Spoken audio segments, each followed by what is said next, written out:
हम तो जिसे किस हवस की फलक जुस्तजू करे, हम तो जिसे किस हवस की फलक जुस्तजू करे, दिल ही नहीं रहा है कि कुछ आरज़ू करे। सलाम, नमस्ते, सत श्री अकाल। मैं हूँ आपके साथ हर्षिता मिश्रा और आप देख रहे हैं टाइम्स मेल। अगर आपके देश में तेल है, गैस है, यूरेनियम है, सोना है, डायमंड है, अर्थ मिनरल है और दूसरे सभी किस्म की बेशकीमती अशिया मौजूद है, कुदरती वसाइल मौजूद है, कुदरती मादनियात मौजूद है, तो आपको अभी से ही अपने कान खड़े कर लेने चाहिए, क्योंकि अगर आपने अपने कान खड़े नहीं किए तो आपके अपने मुल्क पर अमेरिका हमला कर देगा।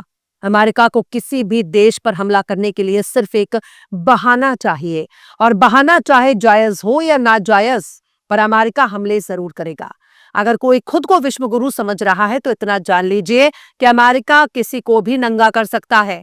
अमेरिका ही पूरी दुनिया का माई बाप है और माँ बाप के सामने नंगा होने से किसी को शर्म नहीं होनी चाहिए।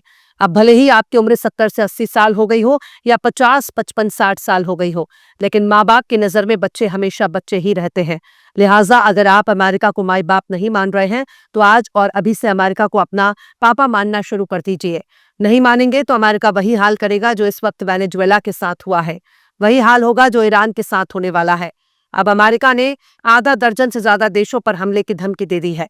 ट्रंप के लिए ये सब कुछ बहुत आसान हो चुका है। उसने इतना तो समझा दिया है कि अगर कोई देश खुद को बहुत आजाद और खुद मुख्तार समझ रहा हो तो उसे इस गलतफहमी से बाहर आ जाना चाहिए, वरना वही हाल होगा जो वेनेजुएला के साथ हुआ है। सबसे शर्मनाक बात यह है कि दूसरे देश के सदर को उसके ही देश से उठा लिया गया। कम ऊंचाई पर अमेरिकी जहाज उड़ते रहे, बमबारी करते रहे और एक खुद मुख्तार मुल्क में चुने हुए लीडर को अमेरिका ने किडनैप करके अपने यहाँ लाकर कैदी बना लिया। अमेरिका और उसका यूरोपियन गैंग ने वेनेजुएला के चुने हुए नुमाइंदे को जायज लीडर मानने से इनकार कर दिया। उसकी जगह पर अपोजिशन के हारे हुए लीडर को ही वेनेजुएला के सदर के तौर पर पेश किया। तो क्या अमेरिका ने जो हरकत निकोलस मदुरो और उनकी अहलिया मोहतरमा के साथ की है, वैसा ही हाल किसी भी मुल्क के लीडर के साथ कर सकता है? वेनेजुएला पर किए जाने वाला अमेरिका का आखिरी हमला कोई आखिरी नहीं माना जाएगा। अमेरिका को तेल चाहिए और उसे मिल गया। यूनाइटेड नेशंस भी दुनिया को दिखाने के लिए अमेरिका और यूरोप की सिर्फ एक कठपुतली है जिसमें दूसरों की कोई औकात नहीं। यूनाइटेड नेशन के होने या ना होने से कोई फर्क नहीं पड़ता। यूनाइटेड नेशन और दूसरी तमाम बड़ी बड़ी आलमी तंजीमें सिर्फ अमेरिका और उसके करीबी मुल्कों के हाथ की कठपुतली है जिन पर दुनिया ने अंध एतमाद कर रखा है।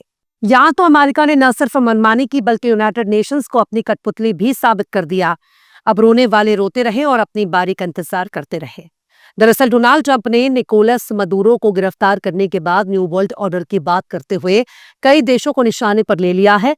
ट्रंप ने कोलंबिया पर भी हमले की धमकी दे दी है। जिस क्यूबा पर लंबे समय तक उसने कंट्रोल की कोशिश की, उस पर हमले की धमकी दे रहा है। ग्रीनलैंड जो कि डेनमार्क का हिस्सा है, उस पर भी कब्जे की धमकी दे दी है। उस पर भी हमला करने के लिए बोल दिया है। मैक्सिको को भी डोनाल्ड ट्रंप ने धमकी दे दी है। और ये तो देखिए, इन लोगों पर अमेरिका ड्रग्स तस्करी का इल्जाम लगा रहा है और यही एक बहाना है जिसके जरिए उसने वेनेजुएला पर हमला किया और अब दूसरे देशों को भी ड्रग्स के इल्जामों में शुमार कर रहा है। इसके अलावा निकारागुआ पर भी हमले की धमकी दी है। पर बात सिर्फ यहीं तक नहीं है, बल्कि कनाडा को भी अमेरिका ने धमकी दी है, जबकि कनाडा कई इंटरनेशनल अलायंस में अमेरिका के साथ रहता है। इससे ये बात तो साफ हो गई है कि अमेरिका की चमचागिरी करने वाले तमाम मुल्क भी अमेरिका के लिए कोई मायने नहीं रखते हैं। ट्रंप की नजर कोलंबिया पर बहुत जमाने से है। ट्रंप ने कोलंबियाई सदर गुस्टावो पेट्रो को सीधे तौर पर धमकी दी है और उन्हें ड्रग्स लॉर्ड्स का साथी करार देते हुए कोलंबिया को बहुत बीमार मुल्क करार दिया और वेनेजुएला जैसा ही मिलिट्री अटैक की खुल्लम खुल्ला धमकी दे दी है। ट्रंप ने कोलंबिया को धमकी दी है और कहा कि क्यूबा में भी सरकार जल्द ही गिर सकती है। निकोलस मदुरो की किडनैपिंग के बाद इतवार को एयरफोर्स वन में ट्रंप ने धमकी देना शुरू कर दिया। Brazil, Chile, Colombia, Mexico, Argentina और स्पेन ने अमेरिका की इस कार्रवाई की कड़ी निंदा की है और इसे अमन और इलाकाई सिक्योरिटी के लिए खतरा करार दिया है। पर ट्रंप को इससे क्या फर्क पड़ता है? ट्रंप ने कहा कि कोलंबिया और वेनेजुएला दोनों ही बीमार हैं और कोलंबिया में सरकार एक बीमार शख्स चला रही है जो कोकेन बनाता है और उसे अमेरिका को बेचना पसंद करता है।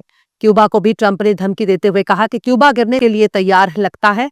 ट्रंप का कहना है कि क्यूबा के पास इनकम का कोई सोर्स नहीं है, उसका सारा इनकम वेनेजुएला से होता है और वेनेजुएला के मिले तेल से उसकी आमदनी होती है। उन्हें इसमें से कुछ भी नहीं मिल रहा। क्यूबा सचमुच गिरने के लिए तैयार है। ट्रंप ने मैक्सिकन सदर क्लाउडिया शिनबाम की तारीफ करते हुए उन्हें एक शानदार शख्स करार दिया है। लेकिन ट्रंप ने कहा कि क्लाउडिया शिनबाम मुल्क नहीं चला रही, यानी क्लाउडिया शिनबाम ट्रंप की नजर में मैक्सिको को नहीं चला रही है। भले ही वो मैक्सिको की सदर हो, पर ट्रंप की नजर में मैक्सिको को चलाने वाले ड्रग्स कार्टेल है, यानी निकोलस मदुरो के बाद अगला निशाना मैक्सिको जैसे देश हो सकते हैं। इसके अलावा ट्रंप ने ग्रीनलैंड पर भी कब्जे की धमकी दे दी है। ट्रंप ने ग्रीनलैंड को नेशनल सिक्योरिटी के लिए बहुत अहम करार दिया है और कहा है कि अमेरिका इसे खरीदेगा या फिर इस पर कब्जा करेगा। गौर करने वाली बात यह है कि ग्रीनलैंड डेनमार्क का इलाका है। ट्रंप ने डेनमार्क को कमजोर बताया और उसका मजाक भी उड़ाया। ट्रंप ने खुले तौर पर धमकी देते हुए कहा है कि हम ग्रीनलैंड के बारे में 2 महीने में फिक्र करेंगे। हमें अपनी नेशनल सिक्योरिटी के पेशे नजर ग्रीनलैंड चाहिए। ये इतना स्ट्रैटेजिक है कि डेनमार्क इसे संभाल नहीं पाएगा। दरअसल अमेरिका ग्रीनलैंड में अपना मिलिट्री अड्डा बनाना चाहता है, लेकिन डेनमार्क मान नहीं रहा। डेनमार्क के सदर मेटे फ्रेडरिक्सन ने ट्रंप की धमकियों को जूते की नोक पर उछाल दिया है और कहा है कि अमेरिका को ग्रीनलैंड पर कब्जा करने का कोई हक नहीं है और ट्रंप ऐसी धमकियां देना बंद करो। डेनमार्क के सदर ने कहा कि डेनिश किंगडम के 3 मुल्कों में से किसी को भी कब्जा करने का तुम्हें कोई हक नहीं है। डेनमार्क ने इसे इंटरनेशनल कानून के खिलाफ वर्जी करार दिया है और ट्रंप को धमकी देना बंद करने के लिए कहा है। ट्रंप ने निकारागुआ को भी धमकी दी है और कहा कि मदुरो के हामियों को निकारागुआ अपने यहाँ पनाह दे रहा है। ट्रंप ने निकारागुआ को अगला निशाना करार दिया है, पर बात सिर्फ यहीं तक नहीं है। ट्रंप ने पनामा पर भी हमले की धमकी दी है ताकि पनामा कैनाल पर चीन की पकड़ कमजोर हो सके। उन्होंने इसे नेशनल सिक्योरिटी का मसला बताया है। इसके साथ ही ट्रंप ने कनाडा को भी धमकी देते हुए उसे अपना कैनेडियन स्टेट बनाने की धमकी दी है। खैर, ट्रंप की दादागिरी बढ़ती जा रही है और जो इंटरनेशनल खिलाफ वर्जी, इंटरनेशनल लॉ, अंतर्राष्ट्रीय कानून, मानवाधिकार कानून और ह्यूमन राइट्स की बात करते हैं, उन्हें आंखें खोलकर देखना होगा कि अमेरिका के सामने ये सभी बड़ी बड़ी बातें सिर्फ बकवास है। अमेरिका ही अपने आप में कानून है। जो उसकी बात मानेगा वो खुश रहेगा, जो इसकी बात नहीं मानेगा उस पर अमेरिका कब्जा कर लेगा। ये कॉलोनियल सिस्टम का ही एक रूप नजर आ रहा है। अमेरिका हर देश को अपने कंट्रोल में लेना चाहता है। जैसे यूरोप ने बरसों बरस तक दुनिया भर के देशों पर कब्जा किया था, वहां के देशों की कुदरती वसाइल को लूटा था, ठीक उसी तरह के ख्वाब अमेरिका देख रहा है। अभी भी वक्त है यूनाइटेड नेशंस जैसी एक कठपुतली को किनारे कर कई मुल्कों को अपने बारे में खुद ही सोचना होगा। एक नया फ्रंट बनाना होगा, वरना वही होगा जो निकोलस मदुरो और उनकी अहलिया मोहतरमा के साथ अमेरिका ने किया है। अमेरिका खामोशी से आएगा और घर में घुसकर खींचकर अपने साथ ले जाएगा। बहरहाल, चलते चलते आखिर में ख्वाजा मीर दर्द ने भी क्या खूब फरमाया है। तरदामिनी पे शेख हमारी न जाइयो, तरदामिनी पे शेख हमारी न जाइयो, दामन निचोड़ दे तो फरिश्ते वजू करे। फिलहाल इस खबर में बस इतना ही। यह एपिसोड आपको कैसा लगा कमेंट बॉक्स में जरूर बताइए। पसंद आए तो लाइक करें, शेयर करें और बेबाक, निष्पक्ष, स्वतंत्र पत्रकारिता को सपोर्ट करने के लिए आप हमारे चैनल टाइम्स मेल को जरूर से सब्सक्राइब करें और बेल आइकन की घंटी वाली बटन आप जरूर से दबा दें ताकि आपको हमारे आने वाले नए वीडियो की नोटिफिकेशन फौरन ही मिल जाए। फिर मिलता है किसी और वीडियो में एक नई खबर के साथ। हर्षिता मिश्रा को दीजिए इजाजत। जय हिंद। अगर अभी तक आपने हमारे चैनल टाइम्स मेल को सब्सक्राइब नहीं किया है तो जल्दी से सब्सक्राइब कर दें और बेल आइकन भी प्रेस कर दें।